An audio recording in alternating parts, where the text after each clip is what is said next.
Guy Ritchie's, on the monitor. John Matheson's there.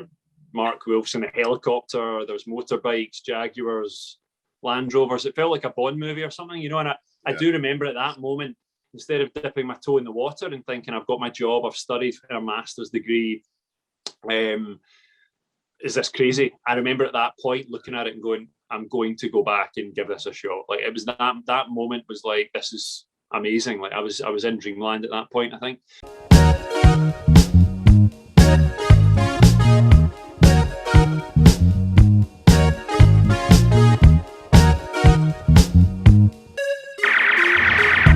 Percy, on your knees. Bedivere, if you would. And you can deal with me as the man you previously met. Arise, Sir Percival. Yes! Yes! Yes! Made it. How's it going, man? All the way from Scotland. How are you guys? Good, mate. Good. How are you? How's it going, man? Yeah, things are good. Things are opening up a little bit, I suppose, like everyone else, which is nice. So been out in Morocco doing a job, so that was good fun, but it shut down because of COVID, which was a shame. So we're going back out though in October, so looking forward to getting back onto that. So it'll be good fun. Yeah, so just getting prepped up for that again, so it'll be good. I think it's going to be a little bit cooler in October, which might be better for a Scotsman. Don't really cope too well with the sun, so it's too hot. It'll be a nicer temperature to go out in October, but it was good fun. How are you guys? How's things? Look, man, we're okay. I mean, we're in lockdown as well at the moment. I'll be honest, I've actually broken a few rules to be here next to Sin tonight. But when he told me this podcast is happening, I have to come over. So, look, I'm not condoning it, but here we are. Look, things are getting by. I wouldn't have known if you said that was a split screen and you guys were 2 meters distance. Then I wouldn't know. You should have gone with that. It's real. But yeah, it's not too bad. It's nothing to do with me. You were just missing him so much. You wanted to hang out. That's all. Exactly right. Exactly right. You're just an excuse, really. Exactly. But yeah, it's a bit shit down here in Melbourne, I guess, just because they got us like. It's a pretty rough lockdown. We just really kind of like go to each other's houses, and we're in the 6th lockdown now. It's like the sixth time. Yeah, it's the most in the world. So look, we have it better than some. Yeah, it is what it is. I mean, what are you gonna do? Like, it's just gotta get by. Yeah, I think it's going to be like that in the UK as well over winter. They're talking about that this week, so we're probably going to go into some form of lockdown, I think. But enjoy it. Get your head down and get through the winter, For sure. Yeah. Well, mate, enjoy Morocco. That's all I can say. That's awesome. It's good. Do you know what? It's actually just take the kind of weather out. It's nice to just feel that things are moving back a little bit and being able to get on a set a little bit, because I've even tried to go back and do a couple of short films just to keep my hand in and keep going in between stuff, but they've been shut down as well due to COVID. So a lot of productions are struggling in that way, and they take the rules really seriously, all the COVID protocols. You're sent everything before you get out there, and then you get there and you're not in control of it. It might be a family member of someone that catches it, which is obviously means that we all have to shut down. And that if it's the director or it's the DOP's family member, then we need them to shoot. So it's one of these things. So it's very difficult, but we're navigating around it, and it's nice to be able to have something to go back to now. So I'm excited. It's good. Great. Well, welcome to the Fine Film Podcast. I'm your host, St. George. I've got my co-host Stefano with us today, and a very special guest today, Craig McGinlay. He's a Scottish actor, best known for his role in King Arthur as Sir Percival, the Guy Ritchie film. Craig, thanks for coming along. Welcome to the show. Thank you for having me. Really appreciate it. It was really kind of Niall to connect us, and so thanks very much. Feeling honoured to be here. Thank you. Thanks, man. It was awesome. Pleasure to have you. Yeah, we watched the movie recently, like rewatched it and stuff like that, and it was so much better watching it now, knowing that you're in it. And every time you popped up, we're like, oh, there's Craig. It was super exciting. So it was awesome. We really enjoyed it. It was really great. Craig, I wanted to open it up, I guess, with maybe a bit of a simple question. Is plainly, I guess, how did you get into acting? Like, was it something you always wanted to do? How did you kind of get into it? I mean, I did always want to do it, but I suppose with the school I went to, there wasn't a big drama department, or many of my friends were into acting and things. So to be honest, I played rugby to a decent level. I played under 18s for Scotland, and oh wow, I suppose my plan was to hopefully go on and play professionally. That's kind of that was my laser beam focus, if you call it that, at the time. So it was either kind of professional sport, or you had to be kind of, a lawyer, accountant, doctor, and all of that stuff wasn't really my thing. Like, I loved sport, and I mean, I love science, I love biology, and I think that's why when rugby kind of finished, I then moved into sports science. So that's what I studied. Sports science and strength and conditioning. Studied a master's and worked with professional athletes for about 6 years. So it started off working at the Institute of Sport, which will be nothing on the Australian Institute of Sport, I'm sure, but that was always in my mind. I loved looking at what you guys did as well. And the Scottish Institute of Sport was good fun to work with. So I worked with them in hockey, swimming, badminton. So a lot of the Commonwealth Games, Olympic athletes for London, a little bit for Glasgow 2014. And then worked with professional rugby for a while as well. So like the Glasgow Warriors, worked with them for about a year. And then professional football over here as well. So soccer, professional football. So it was, that was a kind of 6-year period. And a lot of the stuff I was doing was bringing in a team of people to work with me. So, having a biomechanics coach, injury prevention, physio. And because I actually injured my shoulder playing rugby, a lot of the foundation of my training was to do with injury prevention and bubble wrapping players and things like that, and athletes before the performance side. So to try and cut a long story short, when I was working for the Commonwealth Games in Glasgow, they were looking for the weightlifter, and I don't think he turned up for the promotional advert. So that's where I kind of stepped in. They said, look, you train the athletes in the gym, could you do a clean and jerk for us in the advert? Oh, and, absolutely, I can. Yeah. So I was like, yeah, of course I can. Damn right I can. So I was like, of course. So then, I got asked to be in this. I had never done anything like that before, advert-wise or commercial-wise. So it was great fun to do it as a bit of a laugh, and that's the industry I was working in. So it got released, and a director saw it for a short film, looked at the producers of the ad, I think, and contacted them and said, we'd like to contact Craig about playing the lead in a short film. And I'd never acted, obviously, at this point. Went along to the audition and got told in the room that I got the role. So that was my first. It was the lead role in a short film, like a horror thriller. It's called Blood Loss. And ended up filming that, and it won Best Thriller in a horror thriller in LA and Calgary. So I was actually out in LA for the kind of premiere for that. It was really cool. And some of my friends went to the premiere in Calgary. It was just obviously a small kind of festival film. It's like 25 minutes long, but it was my first experience of acting, and I loved every minute of it.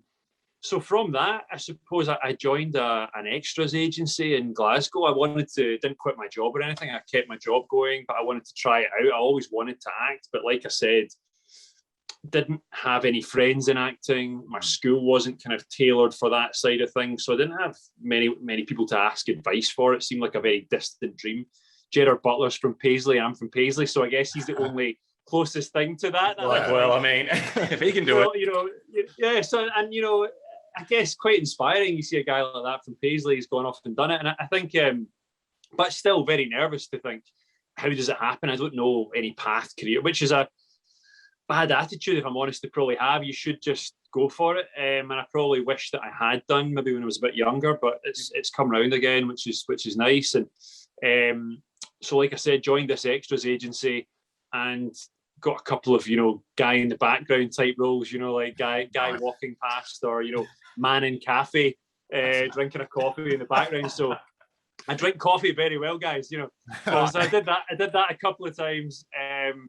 And do you know what though, like saying that, to be fair, I did 2 of those jobs, and just watching for me, like, that's advice I would give any other actor. I found that was like a couple of extras jobs I did, but you're just analysing and watching how it all works and how the actors prep and prepare. And I think I was taking it all in. I was really amazed by it all, how it all works, and the lighting and the setup and everything that goes on behind the camera that I'm sure you guys will have seen on behind the scenes stuff. And it kind of blew me away a little bit. So then I got an advert or auditioned for an advert for a whiskey brand. And it turned out that Guy Ritchie directed the advert, and obviously love Guy's movies and Snatch and Lock, Stock and everything. So to then be auditioning for him for a commercial was just incredible, and it was shot in Scotland it was a whiskey ad, and it was shot, I think it was over 5 days for me. Cool. Got to drive a cool sort of Land Rover Defender in the advert, and Mark Wolf was doing all the aerial shots in a helicopter, so with his camera on the front, and he does a lot of the Bond movies as well. So flying through Glenafric in Scotland, taking these shots, and then had John Matheson on the camera, who, I don't know if you guys are familiar with him, did Gladiator and stuff as well.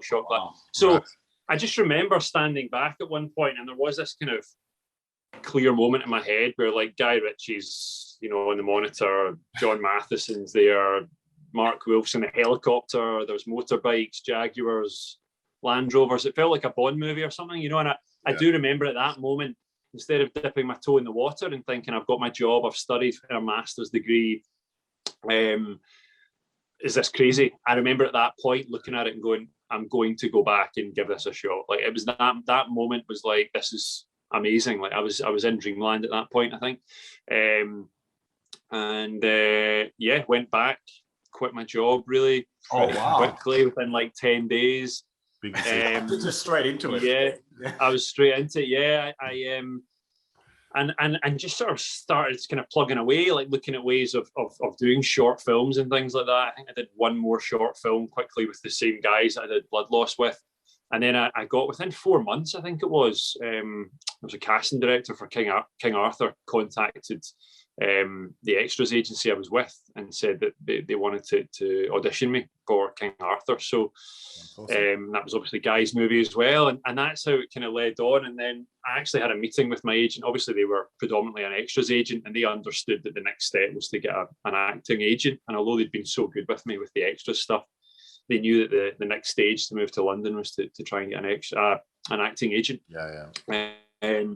So got an acting agent and moved to London and worked on that film for 4.5 months at Warner Brothers, which was my first feature film, my first film really. And insane. Everything about it was just immense, man. Like learning to sword fight, horse riding with a Devil's Horseman. They do all the Game of Thrones stuff, and the horses there, they're treated so well. The trainers are incredible. Like, they know how to make horses like play dead, or like roll over and stuff. Wow. I can't even get my dog to do that stuff. So like, never mind horses, man. So like, it was really impressive. It was amazing. And then sword fighting with Mikey Lambert, and fight choreography with Mikey Lambert. He does a lot of the Bond films, I think. And then Eunice Huthart doing all the stunt work. So I did a lot of harness work. You probably see me falling off a roof.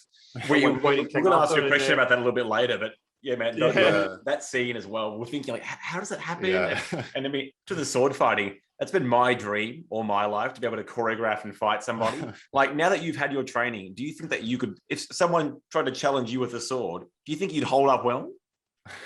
Oh yeah, 100%, mate. No one would take you. It's real. It starts off with polystyrene swords, let's be honest, and plastic. So it's not. But you do build up to the heavier blades. I mean, that's the thing. It's these guys that do it at the top level, all the stunt guys. You don't, until you work on something like this, you don't realise how hard it is, how much work they put in, and the professionalism and the energy. I mean, the long days. You're picked up at 4 a.m. sometimes. You finish late at night. You sleep for 4 hours. You get up. You've got to train somewhere in that day. But if you're ever tired, the stunt guys on anything I've done, they always elevate everything. They're always high energy guys. I've worked with guys from South Africa recently, actually, that were over Piranha Stunts, shot a film in India last year. Before all this, it was early last year. And they were incredible. Their energy levels. Then Eunice as well. Eunice Huthart. She was actually a contender on Gladiators. If you guys ever watched that or remember that show, and she beat all the gladiators famously. Like, this must be about 25 years ago or 20 years ago. Jeez. And she's now employed by Warner Bros. She does Justice League and all the superhero movies now, and she runs all the. You would not mess with Eunice, I tell you that. She is badass. She's badass. So, but she's incredible. So I love all that. I think from a sporting background, if you're into fitness and sport like I am, that's something I really bought into. I wasn't in control of the acting side. You've seen King Arthur. There's not tons of dialogue for me. Like for my first film, it was great. Loads of, I was in the film quite a lot, I guess, for my first movie. But again, what a workshop for me, I would say, for my first 4.5 months. I really, any chance I got where you're told, that's your scene finished, you can go back to your trailer, you're done for the day, I would always try and hang around a little bit, maybe too much, but I love just trying to be offset and watch, especially on that film, because you're not just learning from the actors, but you're learning from the etiquette, what the crew do, how they work, when to step on, step off, stepping on, so many different things. Watching how the guys prep for a scene, there's guys like Jude Law there, who was just an absolute professional, good actor and great actor. Eric Bana, Charlie Hunnam, Djimon Hounsou, who Academy Award Gladiator as well, and so there were loads of big names, and some of the guys that were kind of coming through at that point but are big now, like Kingsley Benadir and Neil Maskell. Freddie Fox is very big in the theatre world, so quite a different way of preparing as well. He would do vocal warm-ups, which is beforehand, every day, and everyone's got a different way of preparing for different scenes. So I found it really interesting being able to take little bits from everyone, and I think that you're always learning as an actor. You hear everyone say that, Morgan Freeman, and everyone says they're always learning, and Michael Caine and everyone. And I think that's something you're always learning. But definitely for me, to learn from so many different actors on the one set was massively beneficial for me. And I think that it's not accelerated me to a bigger level of understanding, but I suppose it's pushed me forward in that way, having not had any training. To be on a set like that and learn quite quickly helped me for the next project and the next and the next and the next one. You learn on the job, I find, massively. Massively learn on the job. So that's awesome. Well, good. Like you're mentioning, it's an amazing cast. Like, and with that, I guess, was there like a particular piece of advice that anyone gave you? I know like you were probably around Charlie Hunnam quite a bit and Djimon and stuff like that. Like, did anyone really give you any kind of direct advice, or was it kind of more just watching them kind of working their craft? I think, to be honest, there's nothing that stands out as direct advice, I would say, but Guy was just really good with me, very supportive. I think having asked me or worked with me previously on the whiskey advert, and then to work with him again and have that confidence maybe in me to say that he would take me on again. Whether it was his choice or not, I don't know, but hopefully, having worked with him before. And the casting director there was a guy, Reg Edgerton, who I'll be forever grateful to as well, and Guy. And I think most actors will probably look back at one of their first jobs and always be forever grateful to those casting directors and directors. And I would say, that's something that, from them, just having that confidence from them to be cast by them was amazing. And I always want to get better. And there's times I walk off or I watch the film and you're like, I wish I did this or did that. Not just in King Arthur, but other projects you always want to have done better, and I think that for those guys, especially having had given me that opportunity, I would like to, you always want to repay that in some way and hopefully do as best you can. So, and for the actors, like I say, I think watching and speaking to them and being around them every day and the work ethic that Charlie has, his work ethic is through the roof. He is an absolute worker. Like, he just works so hard. Not just in the fitness side. That pushed us all to do chin-ups and push-ups in between every scene, with Guy. Guy was the same. That thing starts at the top. Guy is a black belt in jiu-jitsu, and he was very keen into his fitness. He still is. And you see that if Guy's doing it in between, camera changes, Charlie's doing it, we're all doing it. So it was great fun. And I remember we shot in Wales at one point in Snowdonia, and the hotel for maybe 12 days we were there didn't have a gym actually, but we had a park just down the road. And And I guess with my background, having been in sports science and conditioning, that I kind of just set out a few workouts for a few of the days, and it's great, you know, having guys like Djimon and Charlie and Kingsley. We're all in this park, you know, and we're chin ups on the goalposts and the soccer goalposts, or you're, you know, push ups on a bench, dips off a bench. We're doing sprints. We're doing, and you've got to just figure it out. But as a team, collectively, that's the thing. We're all pushing each other every day. Yeah, you're bonding. I think that was good as well. Like you say, bonding was quite early on in the shoot, so maybe 2 or 3 weeks into shooting. So things like that were always great. Training every day with the guys and just hanging out. Like, it was such a great team. Who can do who can do the most pull-ups? You can say it's all right, mate. You can say it. No, I mean, I think I was definitely up there. I think Charlie, to be fair, I'd say his thing was just, his main thing was push-ups. I mean, like, he was very, he was, I think he said that in one of his interviews. He wanted to just do, you know, 1,000 push-ups a day or 500, whatever it was, something crazy. So any opportunity, he was doing push-ups. And I think he said this in an interview, but he kind of wanted to base like his physique off of like Conor McGregor for that film, I'm sure. So I'm sure he said that. And so I think, like, you know, his shape's great in that film, and that's where he kind of got to. He pushed himself so hard for it. You know, he was up in the morning in Wales, jumping in the water and doing hill runs and stuff like that. And he was just like absolute machine. And I think he, in terms of not just the training side, but just like a really nice guy, very open to, if you were to ask for advice or anything, he was very open to that. And whenever I've been over telly since, you know, it's really nice to see him and catch up and see that he's doing so well. Like, he's really, everything he does now, you see him really get better and better each time. I think Charlie as well, and he's and yeah, I think just everyone on that shoot was just an absolute joy to work with, cast and crew. Like, I mean that, like, everyone, every single person. And yeah, I'll be forever grateful. As I say, it was my first job, and then moving on to other jobs since then has been really positive. To know that you know, it's doing other auditions, and it's not just I guess I auditioned for Guy kind of twice, or for his casting director twice. So it's nice to then try other jobs after that, and audition and go through the process of that, because it's not like I've been doing it for years and years and years, and understand the ups and downs of that. So you've got to get used to, you know, going for auditions and not getting roles, getting roles. That's how it works. So, and how you prepare in between and stuff as well. So yeah, it was a massive positive learning curve for me working on King Arthur. It was great. Well, take us back to, I guess, the audition process. Like, did you have to go in or read a couple of times, or what was the process like? Was it a little bit of an easier process, or did you have to do a bit of homework and that sort of thing? Yeah, well, actually, trying to remember back now, I was sent the script initially, and it was just a tape with my agent from here that I had to do, really just over a camera or a phone, I think it was. I think it was like 2 scenes, you know, I had to send over. But I think at that point I hadn't done anything like that. Self-taping is massive now.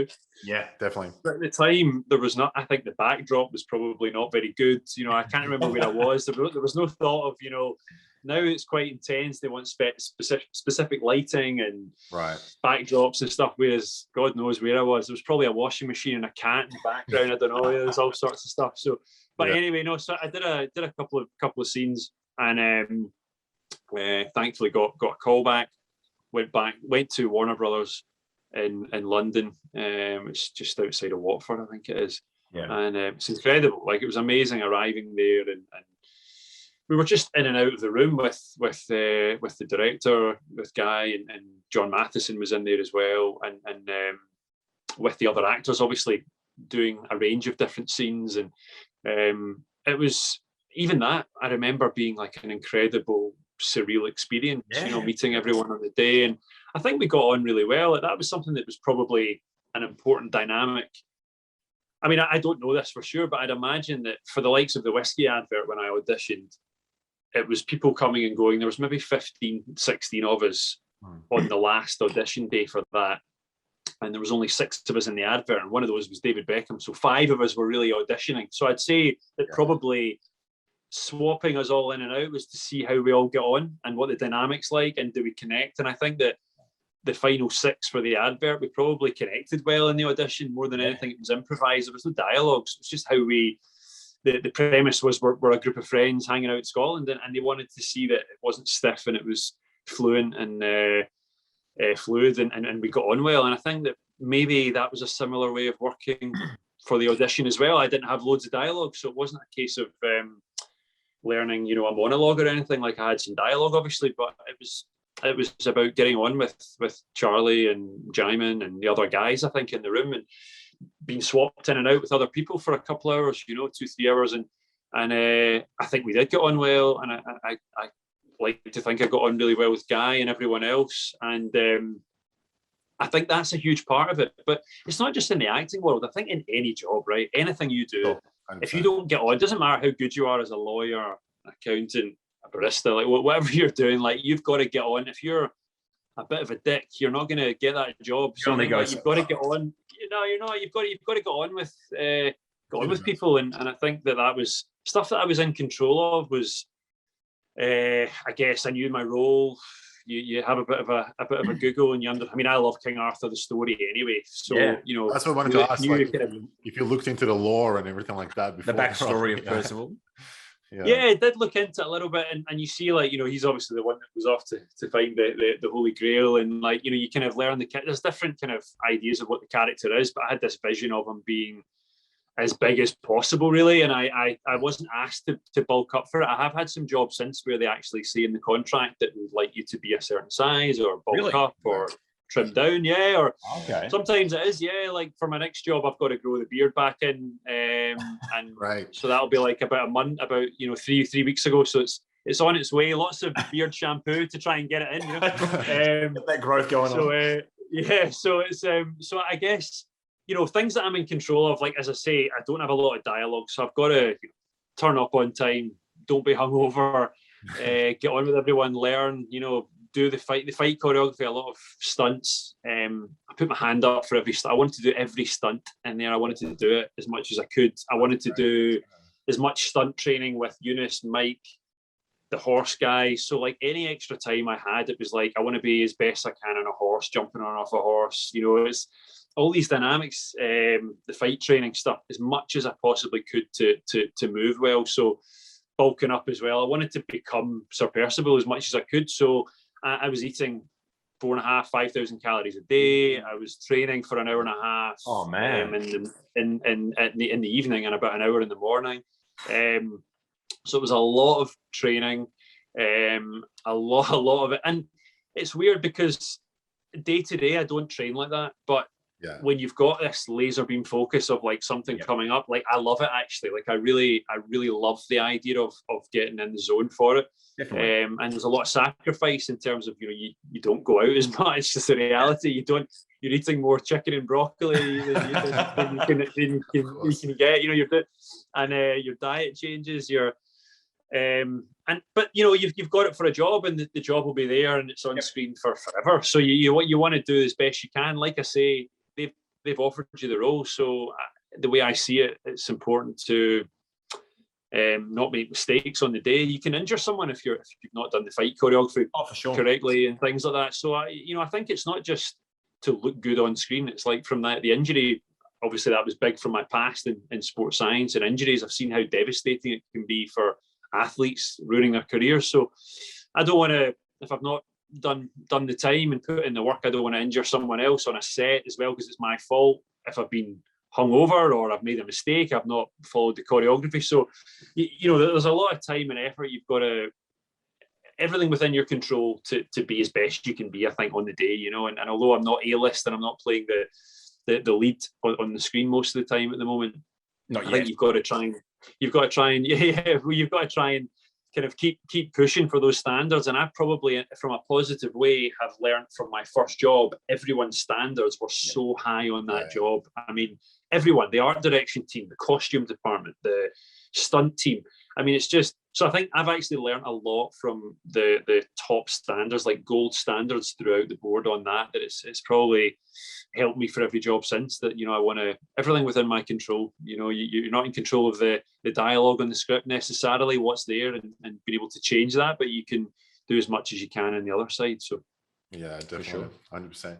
I guess both of us, really loved the movie. We'd love to see a sequel as well. And obviously, Sir Percival has a pivotal role, right, in the continuation of this story. What are the chances of us possibly getting a sequel, Craig? I mean, I can't say too much. I think there's okay. I think there's a chance, but I think also you guys will have seen. Unfortunately, it didn't do as well as we hoped critically. But I think in the cinema it was difficult because, I mean, this is something I would never have thought of before moving into the industry. But actually, where the film lands on the schedule and the film diary, if you like, release diary in the course of the year is quite crucial. And I think it landed from memory between like Guardians of the Galaxy and Wonder Woman, or Alien, I think, as well. So like some pretty crucial movies, like big movies releasing, and then we were in the middle of that. So cinema's expensive now. It used to be £2-3 to go for a ticket and buy your food. So if you're taking a family and you've got to look at the month ahead, you can get kids, you can go and see one movie this month. Yeah. Then it's I used to go and see movies every couple of days when I was a kid. I'd love going to the cinema all the time.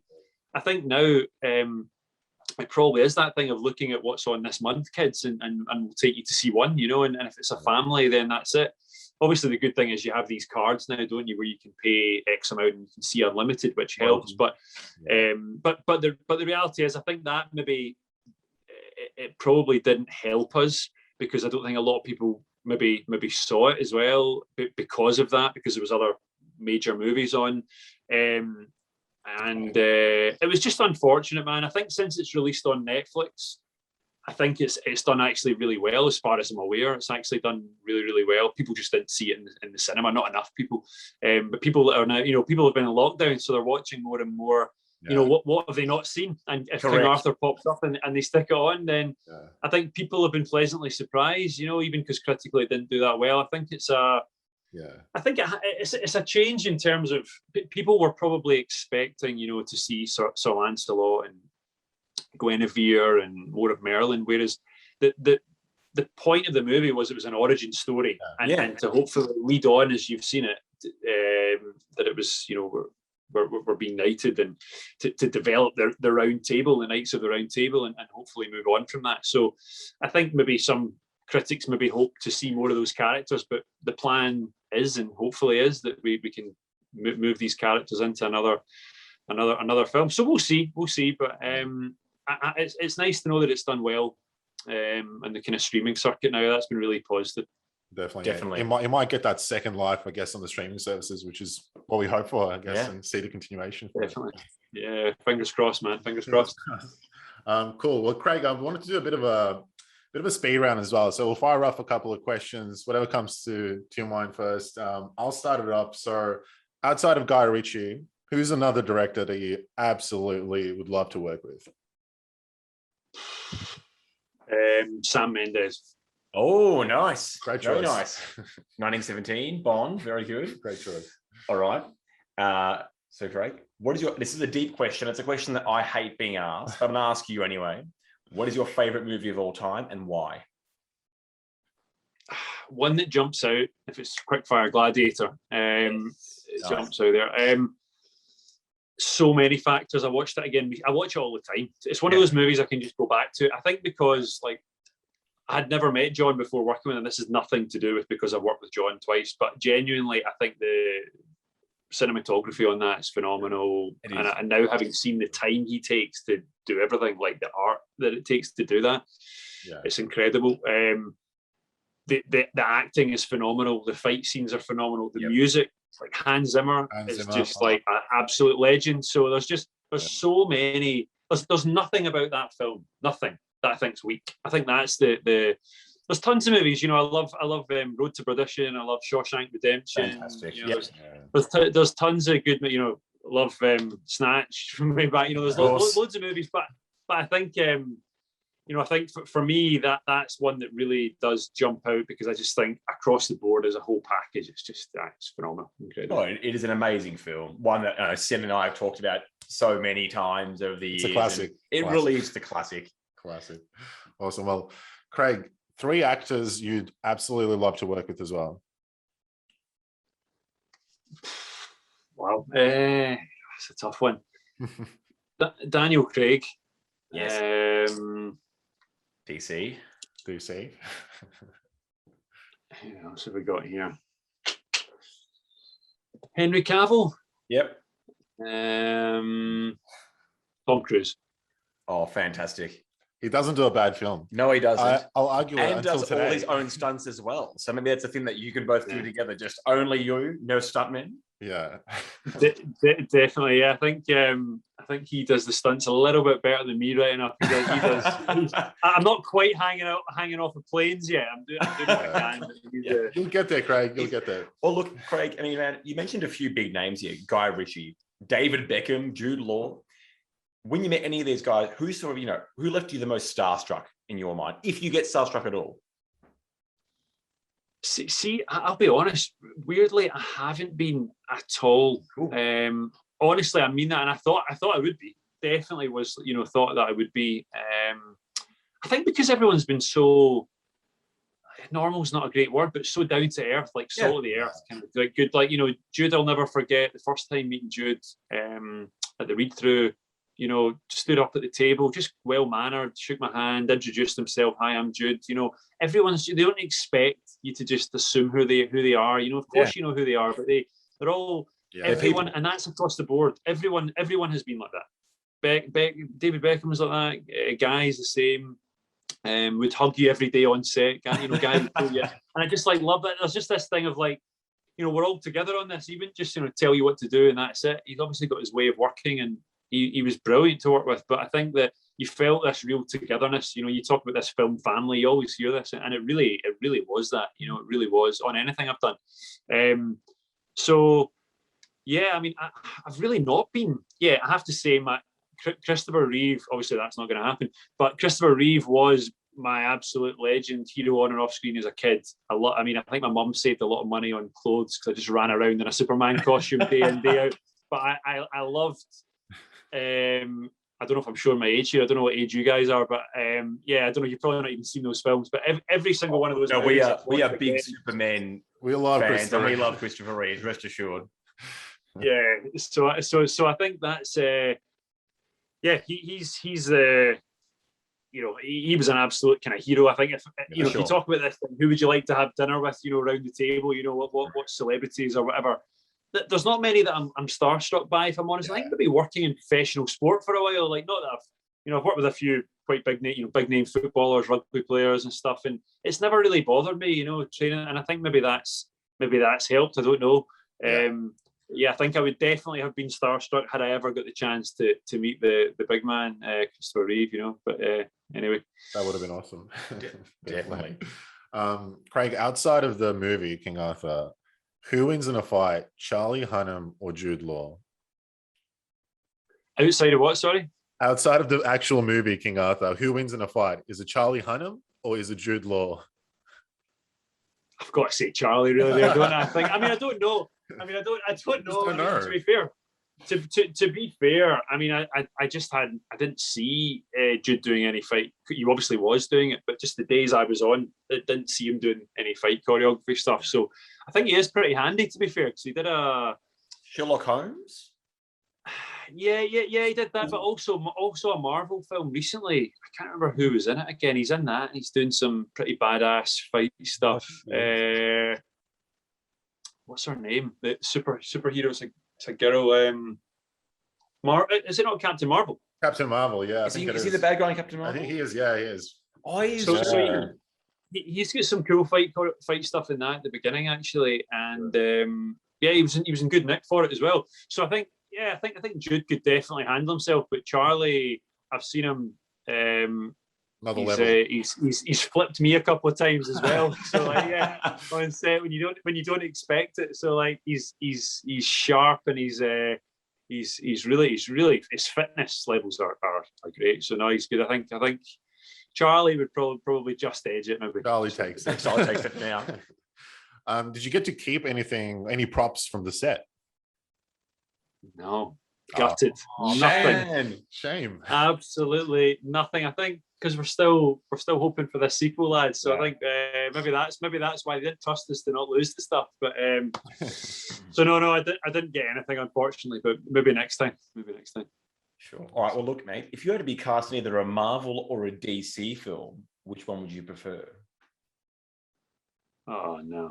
This is a tough question. I know. You don't want to, settle on one. See, we're actually big DC guys, right? And we grew up being very big DC guys. Yeah. I feel like you're from our generation a little bit more, so I think you might be that way inclined. So I think DC, it's a shame they've not done as well, have they? No, as Marvel's flying. I love all the Marvel movies. But I'll be honest, as a kid, I just didn't grow up watching Iron Man or Thor. No. For me, Superman was like it was everything. I love watching Superman. Then it was probably Batman. Yeah. And then, to be fair, Spider-Man as well. So it was really those three for me. They were like the three costumes I had in the house I would ask for at Christmas time. They were the three costumes, right, that I would ask for. So I suppose based on that, because Superman, Batman quite heavily. Like I love the. And to be fair, I liked, Man of Steel. I liked Batman v Superman as well. We love those movies.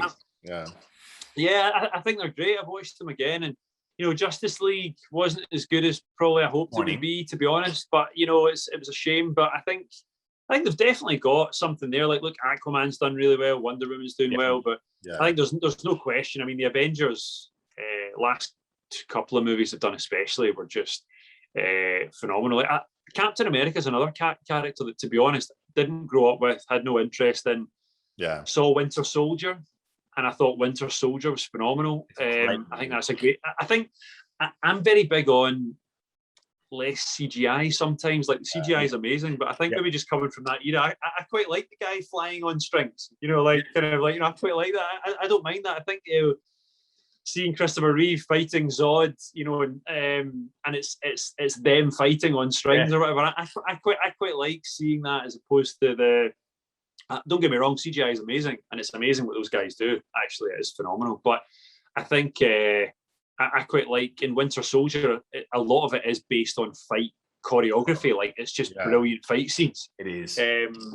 And I can't remember who Chris Evans fights at the beginning on the ship, but he's quite a big MMA fighter. I think the guy. I don't know if you remember that fight scene. It's pretty cool. But George St. Pierre. Is it George St. Pierre? I think it was. Yeah. I think so. Yeah. And that fight scene sticks in my mind. So I think that's no CGI, just a good superhero fight scene. And I think to me that's kind of So it's tough to call now. I think growing up Superman, so I would have to say sort of DC, but I do love Guardians of the Galaxy and hilarious. The Avengers movies and Captain America and stuff. They're so good, and Chris Hemsworth's brilliant as Thor. That is a great character. Now you see it on the screen. I didn't watch it growing up, but I think now seeing it is I just love the whole superhero thing. DC and Marvel. It'd be great if they could combine, right? I don't know if that'll ever happen, but that would be pretty cool to see.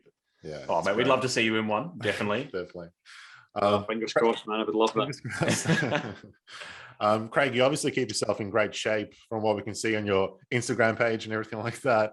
What is your ultimate cheat meal? Jumping out would be a burger, like a cheeseburger. That's the cheeseburger or a good pizza. And I do that week to week. I wouldn't stop myself. I'm not having chicken and broccoli all the time. Like just now, I'm training. I kind of just maintain, during the week and just sort of tick away. And as of Monday, I'm going to kind of start again, another phase, just to kind of build up to going back out to Morocco to play this gladiator role, which will be cool. So playing a general. So that's going to be a cool role to play, just to try and get back into shape. And probably because I don't have a lot of time, I might start to do double sessions for that one. So it's just a few weeks really. So my diet will really be a lot more strict. So I might have my last cheat meal on Sunday and then back into on Monday to start again, to get back into it. So probably Probably those two jump out at me. That might be like a burger or a pizza if I was cheating. Yeah. Awesome. It's the best. So Craig, I did a couple of like acting classes. This is like a couple of years back, right? And I had this like real weird, like, acting teacher. He'll come in, he's very mysterious, like you don't know what he's going to say. He'd come into every class, like at the beginning of every class, he'll come in, he'll sit down, everything's quiet, and he'll begin the class by asking everyone, what is acting? And like, we all had to kind of give him the right answer, but there's no real right answer, right? And it was always very intimidating every time he came in. So Craig, what is acting to you? What is acting? Oh God! Well, this is the question. All these questions come up, and I think, having not trained, I find these questions really difficult to answer because, like you say, I just don't think there is an answer to that. To me, acting. It's just always been so much like the prep, if you call it that, is the tough part. Like, I think I've heard Michael Caine say this, but this is genuine. I'm not copying this from Mike. I genuinely believe that the prep and everything is all that. Walking onto a film set is like, it's just awesome. There is no better feeling than like seeing set complete, everyone's costumes. Yeah. And it's like being a big kid. Like, and even if it's not a stunt heavy film, it doesn't matter. Like, the last did a short film recently, and it's just a kind of couples relationship, and there's two actors, and it's not there's no stunts, there's no acting, there's no fight scenes or anything. It's just acting and dialogue, and it's the challenge is to try and get across what the director wants, and that's what I love about it. That you have your own perception on something, but actually, quite often, if you get that time and that chance to sit with a director to discuss the script, and this is actually my perception of the script or the character, and that was a really interesting thing recently, that speaking to the director about my perception was very different to what he had, but he liked my feeling on it. And then there's another scene where maybe his perception was better as well, and you can talk about it. So like you say, there's absolutely no right or wrong. I think also being able to go into a scene and do it differently every time is the challenge that I really enjoy, and give the editor or the director options. So even if you do it the first time you do it's the way you want to do it, but the director I worked with recently said, can you just give me something else, just improvise, just forget the script, just go. And I love that. I love that. I love the improvisation of it as well. Just like have a go and try something totally different. So yeah, it's great. I think it's tricky to kind of specifically say. Sorry, I've kind of gone around your question a wee bit. But No, man. Say exactly what it is. I think it's to me, it's just, it doesn't feel like a job. Like it really is something I've always wanted to do. A lot of fun, and you get to meet so many different people. It's not going into the same office, the same people every day. You might work with people for. It might be 3 days, it might be 3 months that you're with these people. You're in India, Morocco, London, Italy, wherever you are, and you get to see the world a little bit and meet different people. And everyone I've worked with, honestly, I would work with them all again so far. And I really mean that. I've worked with terrific people so far. I've been so lucky, actually, because you hear people that do have some bad experiences. They work with people they don't like, or they don't get on. And you read this quite a lot, don't you? So I fortunately, genuinely, throughout the cast and the crew and everything, it's just been so nice to meet new people and learn. So quite like, I do feel very privileged in that way, very lucky that, having not trained, that this is kind of my learning is on the job. And I think that if I was to give any young actor any advice, I think the training is really important if you can do it. Just the age, I suppose, I fell into it. I've not done it. It's not that I don't sort of train or learn. I mean, I read every day, whether it be Brando's book, Newman's book, Michael Caine, Christopher Reeve, Daniel Craig, Hugh Jackman. I'm reading all the time. I'm reading scripts all the time, just even if it's nothing to do with what I'm doing. But I just read scripts generally, do a little bit of writing. It's quite therapeutic, I've not finished a script yet, but I've got a feature that I'm it started off kind of shot in Edinburgh, quite low key. And then I was like, oh no, I'll put Land Rovers in, and then I'll put helicopters in, and then we'll shoot it in Morocco. And I'm like, I don't have money to do this. What am I doing? I need to like scale it back a bit. So like, I'm just, your mind just does like it. Just but you can do what you want. There's no reason why. And I think that's the nice thing about acting. It started there for me, but who knows? I might direct. I might go into writing. I mean, I produced an advert for a company for Sky as well. Recently helped produce that as exec producer, and got an actor in that I'd worked with before. Cool. Instead of a model, it was an actor to do the reading to camera, sort of walking towards camera and stuff. And that's something that I'd be interested in, helping with the kind of directing side on that as well. And who knows, the options are kind of there. I've got another script that I'm helping kind of co-write and produce for to go out to Denmark actually in November. So like, this is all things on the side, and I'm very much learning. I've not been producing for a long time, but you learn how you can add to a film and how you can help with that. And I'm enjoying all these different kind of branches off within the acting world. So just the whole industry, to be honest, I just love it. It's really, really great. Hopefully it continues. Awesome, man. Cool. All right, look, a couple other, we've got, a few questions left here. So, well, have you ever been to Australia? No, I'd love to. I'd love to, man. I thought you guys were maybe going to fly me out there as well, actually. But maybe like do the podcast. For COVID, we will. Just because of COVID, lockdowns, man, the restrictions. Fair. Next year. Next year, for sure. 100%. On that same vein, who's your favourite Aussie actor? I think Chris Evans was brilliant, but I'd say Hugh Jackman. Yeah, he's a beast. Probably. But yeah, I think so. I mean, Crow, you've kind of got that, like, it was like Crow, Jackman, Hemsworth kind of thing, wasn't it? Like, they've all kind of come through kind of different generations in that way. But yeah, I mean, I would say possibly. I mean, he's so, like, well-rounded, isn't he? In terms of, like, he can dance, he can sing, he can act, he can fight, he can do, the like... greatest Australian man who's ever lived. I'm petitioning to have him on the $100 bill. Oh, you know what I mean? He's just the ultimate Australian man. Yeah, I think, he's as I say, I read his book recently, and he's just like, it's so inspiring actually, just seeing what, how he's trained himself in the acting world, and not just everyone goes on about the fitness side, but he's constantly learning, all the time. Like, he's so, and it shows you, geez, where you've got to push yourself actually to the next level, and that's where I push myself by reading more and more biographies with some of these guys that kind of inspire me. It really helps me actually, so it's good. Like, even like this morning I was reading a little bit. I was up quite early this morning taking the dog out for a walk, but just came back in and had a read with a coffee, and try and do that every day, and sometimes I've got 2 or 3 books going at a time, and I jump, Matthew McConaughey's one I'm reading at the moment as well, and everyone's got different takes. Some like Christopher Reeve talks, makes you feel like, geez, life's too short and you've got to be positive when things are negative because of what happened with him. Like, it's an amazing story how positive a guy like that can be. But then you've got, someone like Matthew McConaughey, his is quite kind of philosophical about life. And then you've got Michael Caine, is very much about like giving you tips. Might not be for you, but he's like throwing you tips. And like, so everyone is able to give you different, as long as you look in the right place. And I think I try and kind of look at actors that do kind of inspire me as well, and just constantly learning from a lot of the guys that you think are good actors, but also kind of inspire you and are good people.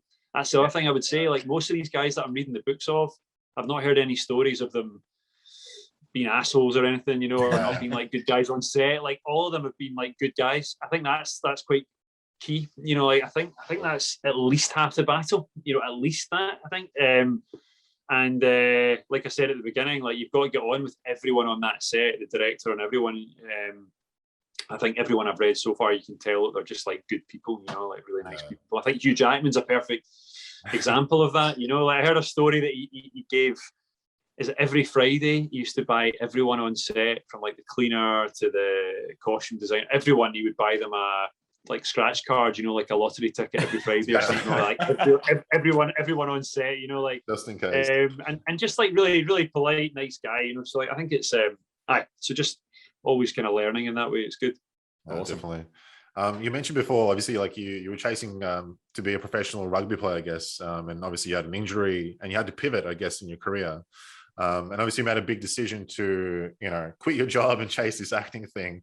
Was there any like at any point like shit, like what if this doesn't work out? Like, can I go back to that old job, or like, you know, what's your mindset around that decision? I think, like I said, I always wanted to do it and never kind of found that path of, you know, how to. Didn't know anyone, kind of friends or family around about me that was really doing it or could figure that out in terms of how to get there. But I think it just, when it did come round, I guess there was a kind of 10-day period, I suppose, where I was thinking like sleepless nights, going, you know, I've studied, I've got this job, I've built up a good client base. Yeah. I had some sort of contract. I was working, sort of owned a consultancy company actually at the time. So I had like a few contracts with clubs and athletes going on at the side. About 6 or 7 of them, you know, so it was to just kind of give it all up. I'd built it up, you know, but I guess I felt, well, if I was 20 years down the line, it's maybe different, but it's still quite early on in my career in that way. And I suppose it got to the point where I was confident enough that I'd worked so hard. I think I was well established within that industry that if I was to come back, that hopefully I wouldn't get the jobs back right away. Of course I wouldn't, but I've got the qualifications now, and I know that. So if it doesn't work out, I'll go back and do it. And I think just, you know, life's too short. Like you cannot. I think that was the simple thing. It was like I didn't want to go 20 years down the line and look back and say, I can't believe I didn't try out that. Yeah. Just try that film out or try that. And now it kind of freaks me out. It scares me a little bit to think that was even a possibility. And it wasn't really, as I say, it wasn't like a serious thought. It was really just a 10-day period of how do I pass this on to other clients or other coaches to take it over and have a seamless transition so that I can go away and do this. And that was really, really what it was, just to be loyal to those people and make sure that I could slide out of it, really. But it's what I always wanted to do. So it was like an easy decision, if that makes sense, but just how to kind of do it. And there was no question really that I wanted to go in and do it. I mean, and I'm just so glad that it did come round again, because it had been in my mind, you know, for a long time. Even when I was doing fitness stuff, I always just loved film, wanted to be an actor, and you know, even now, you know, it's going really, really well at the moment. Keeping busy even through lockdown stuff. Done a few campaigns and adverts in between, but mainly finishing off jobs in London. Finished one with George Mackay actually at the beginning of the year, which was good fun. Great, and you know, we're so pumped for that. Yeah. He's a good friend of mine as well, and like 1917, he was brilliant. He was just so good in that. Like it's a terrific film, really, really good. And so no, I'm so proud and so happy for him. But it was good to do that. As I say, a couple of adverts and campaigns. Got a film that I did in India coming out next year. I play a soldier in that one. Play the lead bad guy in that film. So that'll be good fun. And then I've also got this TV show as well coming out. So that's going to be, we'll finish that at the end of October or beginning of November, and then it should come out next spring summertime as well. So it's good, you know, that things have been moving along. They've been ticking away absolutely fine, really, to be honest. I mean, COVID's hit everyone. I think things have been quite stop-start, but overall it's been pretty good, and just looking forward to hopefully next year being even better again, and the following year. I think just working this whole COVID thing out and work around it and just keep improving on it. Yeah, so definitely. Awesome, man. Got a quick one for you. I know we're a little bit short on time, but Stefano and I actually both work in digital marketing. So we did a little bit of research for you, and we've got a little interesting question for you. How many times per month do people search on Google for the name Craig McGinlay? What do you think? How many times do people search for your name each month globally? Per month. I honestly wouldn't have said, like, I don't know, like I don't know. I would have said I didn't even know people do that, really, to be honest with me. I didn't think anyone would do that even once, if I'm honest. Well, the answer, Craig, is 1,000 times globally per month. They search for the name Craig McGinlay. So you're on your way. You're on your way, Craig. Those are good numbers. Those are solid numbers. We did some. Is that solid numbers? Is it? and what is that? Is that all of my mum or? I mean, it could be family members, but 1,000 times per month. That's quite a lot. It's quite a lot. I have to tell my mum to step those numbers up. That's not good. Yeah. We need 2,000. Get cracking, Mum. Yeah. Awesome. I'll call her after this. Yeah, please do. And Craig, this is a final little segment we like to do. We like to call the Fine Film Casting Game, right? So Stefan and I are going to cast you in a movie where we would think you would absolutely kill. So my casting for you would be in a remake of Braveheart as the lead role of William Wallace. I think you would absolutely kill it. Would you accept that role? 100%. I would love. Could we just make that happen? Could you guys maybe just make that happen? You can film it in Australia. It's fine. We'll film it over there. It's fine. It's cool. Yeah, Craig. I think as well. Like Highlander's another one. I mean, actually, Henry's just got that role as well. Brother, so good.